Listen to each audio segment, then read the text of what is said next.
नमस्कार, एलएमएफ न्यूज देख रहे हैं आप। मैं हूं आपके साथ अभिषेक पुंडीर।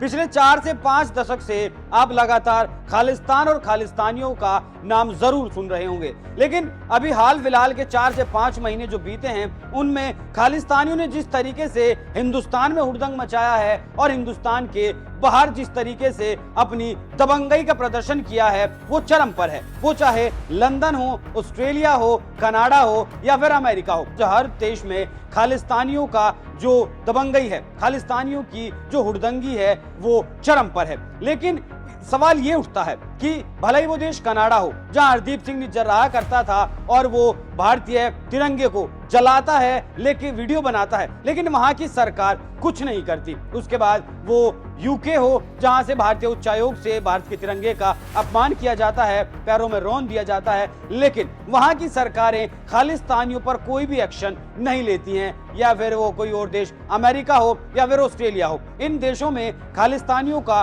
पूरा प्रकोप है। लेकिन सवाल ये है कि यहाँ की सरकारें क्या खालिस्तानियों से डरती हैं जो उनके ऊपर एक्शन नहीं लिया जाता। अभी जो ताजा मामला सामने आया है वो है हरमन सिंह कपूर का, जो यूके में रहते हैं, एक व्यवसायी हैं और करीब 26-27 साल से वो वहां रह रहे हैं। लेकिन अभी पिछले करीब 1 से 1.5 महीने से उनकी जान आफत में है। उनके परिवार को लगातार धमकी दी जा रही है, पत्नी और बच्चों के साथ भी अमानवीय हरकत करने की धमकी दी जा रही है। लगातार क्यों दी जा रही है वो भी सुनिए। दरअसल उन्होंने खालिस्तानियों के बारे में कुछ बोला था जो खालिस्तानियों को पसंद नहीं आया। मतलब आप सीधा ये समझ सकते हैं कि हरमन सिंह कपूर ने जो कहा था वो खालिस्तानियों के विरोध में था, खालिस्तान के विरोध में था, खालिस्तानियों के फेवर में उन्होंने कोई बात नहीं बोली थी। तो यहाँ सवाल ये भी है कि अगर कोई भी व्यक्ति, भले ही वो हिंदुस्तान का हो या फिर खालिस्तान का हो या फिर सिख हो, कोई भी हो, अगर वो खालिस्तान के समर्थन में नहीं बोलेगा तो उसके ऊपर भी हमला किया जाएगा, उसके ऊपर भी उसका भी विरोध किया जाएगा। उनकी गाड़ी पर, हरमन कपूर की गाड़ी पर पहले पेंट फेंका गया, पहले फोन पर धमकी दी जाती थी, उसके बाद उनकी गाड़ी पर पेंट फेंका गया और कपूर का कहना है कि उनकी गाड़ी पर बुलेट से हमला भी किया गया। हालांकि वो उस वक्त गाड़ी में नहीं थे और वो रात की बात थी। इस पूरे प्रकरण के बाद वो मीडिया के सामने आए और उन्होंने अपनी बात रखी। एक बार आप हरमन कपूर को सुनिए। मैं हरमन सिंह कपूर, मैं यूके का रहने वाला हूँ। 26 साल से यूके में रह रहा हूँ अपने फैमिली के साथ। हरमन जी, 26 साल से आप यूके में रह रहे हैं और रीज में उठ रही है। आपका एक्सपीरियंस कैसा रहा है पिछले 1.5 साल में? क्या कुछ आपके साथ घटित हुआ है या क्या कुछ हुआ है, थोड़ा बताइए यूके में जरा। यूके में ये कुछ पिछले 1.5 साल से खालिस्तान मूवमेंट फिर से जाग गई थी, तो मैंने इनिशियली ध्यान नहीं दिया। मगर एक रोज़ मेरी बेटी ने क्वेश्चन पूछ लिया मेरे से कि पापा, ये जो आजकल ये सिख ये भी दिख रही है ऑनलाइन, तिरंगा झंडे को आग लगा रहे हैं, पैरों पे रोंद रहे हैं, लड़ रहे हैं, हमले कर रहे हैं कॉन्सुलेट्स पे। मैंने ऐसे से कभी देखे नहीं आज तक। कौन है ये लोग? जब मुझे मालूम था खालिस्तान के बारे में, लेकिन मैंने कभी बात छेड़ी नहीं क्योंकि बाहर चल रहा था सब कुछ। लेकिन अपने बच्चे ने जब सवाल पूछा तो मुझे ज़रूरी लगा दे शुड नो कि एक चीज़ क्या है, कल को मेरे बच्चे कल को कोई भटक ना जाए। तो उसके ऊपर मैंने एक डाल दी वीडियो जो हो गई वायरल, जिसमें मैंने खालिस्तानी को बोला जिसको खालिस्तान चाहिए वापस जाके वहीं मांगो, यहाँ बैठ के मत मांगो, क्योंकि आग जो लग रही है, आप तो यहाँ बैठे हो आराम से, लेकिन लोग जलेंगे हिंदुस्तान के अंदर। अगर आग लगाई आपनी है तो जलो भी आप। तो ये वीडियो वायरल हो गया।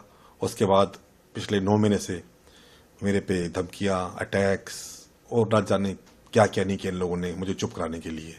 गलती की थी, मैंने एक सच बोल दिया था जो सच उनको समझ भी नहीं आया। तो ये बताइए कि आपने कहा कि आपके ऊपर अटैक हुए हैं, वर्बली आपको कुछ बोला गया जाता था या घर पे जाके कुछ अटैक होता था? किस तरह के अटैक्स आपके ऊपर हुए हैं और क्यों हुए? क्या इसीलिए कि आपने वीडियो वायरल कर दिया था उनके अगेंस्ट में? मुझे मालूम नहीं था कि मेरा वीडियो हो जाएगा वायरल। मैं फैमिली मैन था। एक जो सच्चाई है वो मेरे बयान की, और सच्चाई अगर आप बोलोगे तो लोग सुनते हैं, तभी ये वीडियो वायरल हुआ। वो लोग चाहते थे कि मैं वीडियो वापस हटा लूँ ऑनलाइन से और इनसे माफ़ी मांगूँ। मैंने कहा इट्स नॉट पॉसिबल, क्योंकि मैं झूठ नहीं बोला।